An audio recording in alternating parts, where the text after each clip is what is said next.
Remember when Jesus cursed the fig tree because there was no figs on it? And you think, wait, why would he do that? Was he having a bad day a couple chapters ago? No, that's not what's going on. Even though Jesus was hungry, I don't think he was hangry. He was in complete control of his emotions. But there was a symbolism there. It was that the point of fig trees is to produce fruit.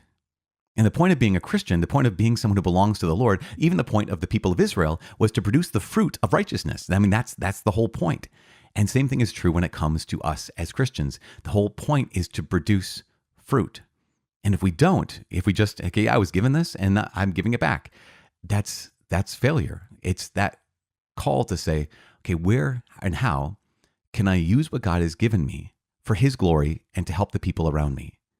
That's what it is to use the talents, as opposed to just say, I've got them and I'm going to keep them safe for myself. It's no, they don't belong to me, but they've been given to me to use.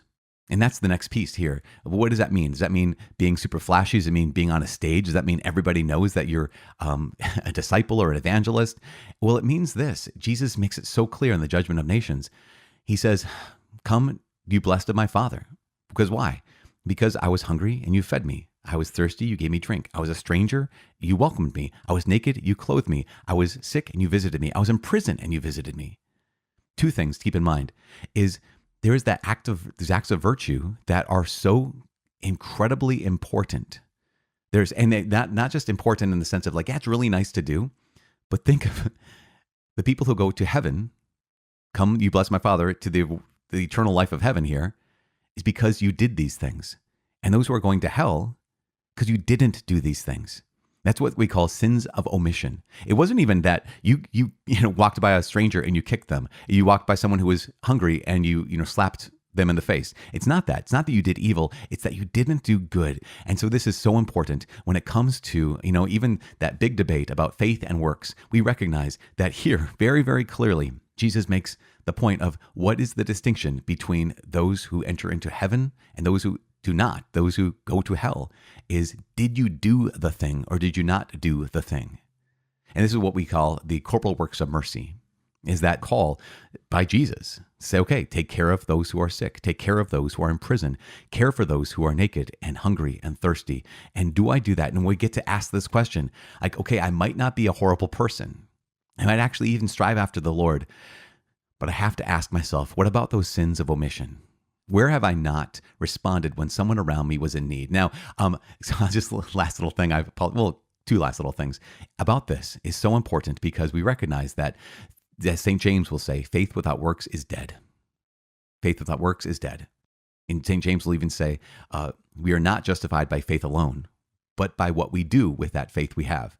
And this recognition, of course, that what am I doing with this? So years ago, I remember my mom at one point, I've shared this before, but she was a nurse and she wanted to travel the world on what was called at the time the Good Ship Hope.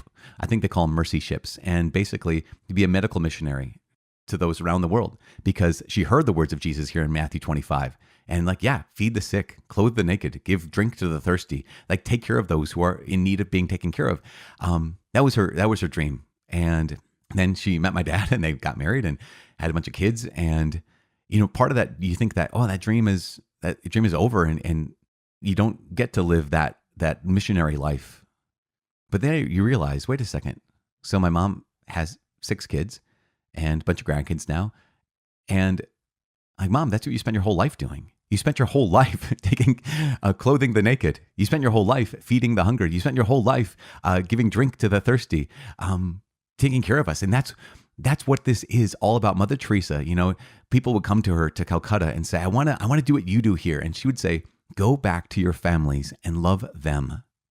Because yes, some people are called to go to Calcutta or go to other places around the world to go on the mercy ships or the Good Ship Hope and take care of people that way.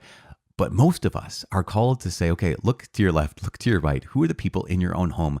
Are we loving them like this? Are we caring for them like this? Because that is the great call. And that's the call that we don't have to go somewhere else to find people who are in need. And sometimes what being in need is I just need someone to listen. Gosh, how many times it could be so easy, but also it's so difficult for us. They just want someone to listen to them. You almost could add to the list, Lord, when did we see you hungry? When do we see you thirsty? When do we see you a stranger, welcome you? When do we see that you just wanting someone to listen and we didn't listen to you? Maybe you have that person in your life that's kind of tough to love. This is Jesus in the distressing disguise of the poor, as Mother Teresa would always say.